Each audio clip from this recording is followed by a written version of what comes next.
ነብዩና መሐመድ አለይሂ ሰላቱ ወሰላም አንድን ውብ ታሪክ ይነግሩናል። ድሮ 3 ሰዎች ነበሩ ይላል።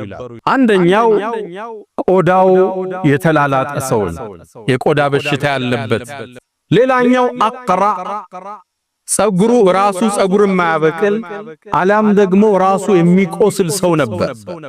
ሶስተኛው ደግሞ አዕማ ማየት የተሳነው ነበር። ከዚህ ፈተና በተጨማሪ ድህነት ደግሞ እነሱ ውስጥ ነበር። በሽተኞች ደሃዎችም ነበሩ። አላህ እነዚህም ባሮችን ሊፈትን ፈለገ። አንድን መላኢካ በሰው ልጅ አስመስሎ ላከ። አገኘው ያ ቆዳው የተላላጠበትን ግለሰብ። ኑሮህ እንዴት ነው? ኑሮውን ነገረ። ምን ነገር ቢደረግልህ ያስደስታል? እኔማ አላህ ቆዳዬን ቢያድነኝ ሰዎቹ ሊያዩኝ ተጸየፉ፣ በዚህ ላይ ድህነቴ ብሶቱን ነገር። ይሄ መላኢካም እጁን ደበስ አደረገ። ሰውነቱን ሲዳብሰው ያ የቆዳ በሽታ ሙሉ ለሙሉ ለቀቀው። የሚያምር ገጽታን ተላበሰ።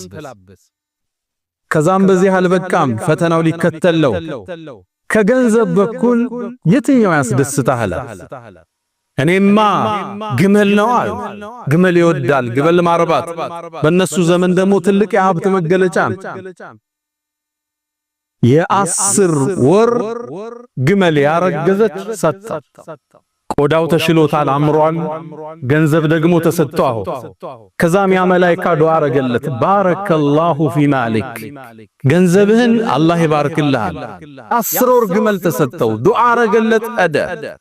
ወደ ሁለተኛው ግለሰብ አንተስ ችግር ምንድነው? እኔማ ራሴ ጸጉር የለው ቁስል ነኝ፣ ሰው ተጸየፈኝ፣ በዚህ ላይ ድህነት ያለ ፈመሰሐ ይላሉ ነብዩ አለይሂ ሰላቱ ወሰላም። ራሱንም ደበስ አደረገው። ይሄ መላኢካ አላህ የሚያምር ጸጉር ሰጠው፣ ቁስሉን አዳነለት። ዱዓ ቢያረግለት መላኢካ ያድነዋል። ለምን በእጁ ነካው? አላሁ ሱብሓነሁ ወተዓላ ሊያስተምረን የፈለገው ትንሽም ቢሆን ሰበብ አድርሱ ማለት።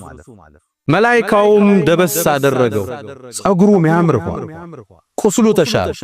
ከሀብት ምን ትፈልጋለህ? እኔማ ላም ወዳለሁ፣ ከብቶች ወዳለሁ። 10 ወር ያረገዘች ከብት ተሰጠ፣ ልትወልድ ነው። አላህ ይባርክል ብሎ ዱዓ አርጎለታል። ወደ ሶስተኛው መጣ። አይኑ አይመለከትም። ችግር ምንድነው? ምድርን ማየት እፈልጋለሁ፣ ዱንያን መመልከት እፈልጋለሁ። አይኔን አላህ ቢመልስልኛል። አይኑን ደበስ አረገው፣ አይኑ ተከፈተ። ከዛ እስከ ገንዘብ ምን ትወዳለህ? ፍየል በጎችን ወዳለሁ አለው። ፍየል ተሰጠው፣ አላህ ይባርክልህ ብሎት። ሶስቱንም ዱዓ አረገላቸው፣ ጸጋ ተሰጣቸው።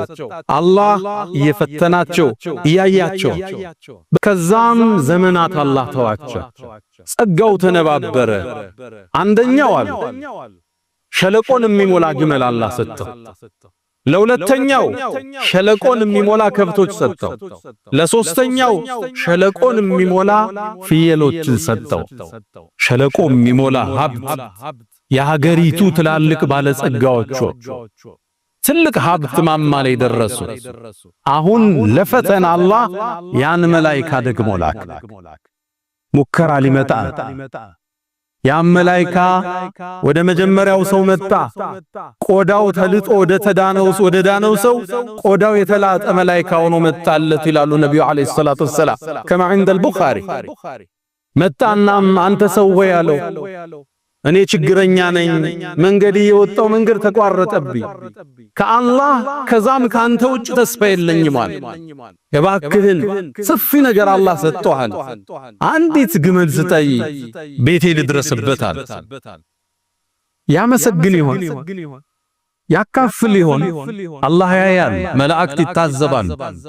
አንድ መልስ መለሰለት፣ አይ አንተ ሰው ሆይ ብዙ ጉዳይ አለብን ነኝ አለው።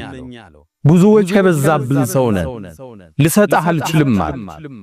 ተመልከቱ ካንተ ውጭ የለኝም ብሎታል የመጀመሪያ አገባ ሁለተኛ የመጣለት ገጽታ የትናንት ማንነቱን እንዲያስታውስ ነው ቆዳው የተላላጠ ግለሰብ ነው ያን ሲያይ ቢያንስ ትናንትን እንዲያስታውስ ነው አላህ የፈለገው ሁለተኛውን እርከን አለብ ሶስተኛ አላህ እዛው ላይ ጠየቀው አንተ ሰው ወይ አለው መላእክቱ አላቀህም እንዴ ድሮ እንደኔ እኮ ግን ቆዳ የተላላጠ ነበር አሁን ከባድ ፈተና ነው አላህ ገለጠለት በጭራሽ አንተ ሰው አታቀኝም እኔ ታምሜ አላቅም ማለት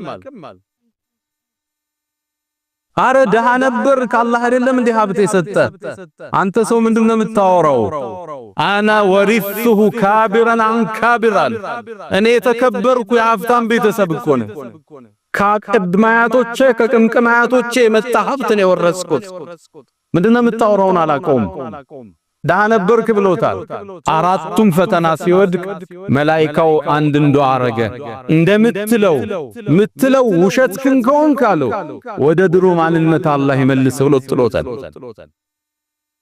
ተመለሰ ወይ ዑለማዎቹ ምን ይላሉ አሁን ዱዓ አድርጓልና ይላል ወደ ሁለተኛ ወደ ተመሳሳይ ጥያቄ ያቀረበለት አንተ ሰው ሆይ አለው ወደሱም የመጣለት ጸጉሩ የሌለው ራሱ የቆሰለው ነው መጣለት የሱም የድሮ ማንነት እንዲያስታውስ ጠየቀው አንተ ሰው ሆይ እኔ መንገደኛ ነኝ ቤተሰቦቼ መድረስ አልቻልኩም ችግረኛ ነኝ እንደምታዩ ሰው የሚጸየፈኝ በሽተኛ ነኝ ከአላህ ከዛም ካንተ ውጭ ተስፋ የለኝም እባክህን አንዲት ከብት ስጠኝ አገሬ ልድረስበታል አንተ ሰው ሆይ አለው ተመሳሳይ መልስ እኛ ብዙ ኃላፊነት አለብን ብዙ ወጪ አለብን ብዙ መስኡልያ አለብን ልሰጣህ አልችልም አለ አንተ ሰው ሆይ ድሮ በሽተኛ አልነበርክም አለው ምታወራውን አላቅም አለው ደሃስ ኑሮ ሀብታም አልሰጠህም አለው ሀብት አልሰጠህም ወይ አላህ አለው በጭራሽ ምታወራውን አላቅም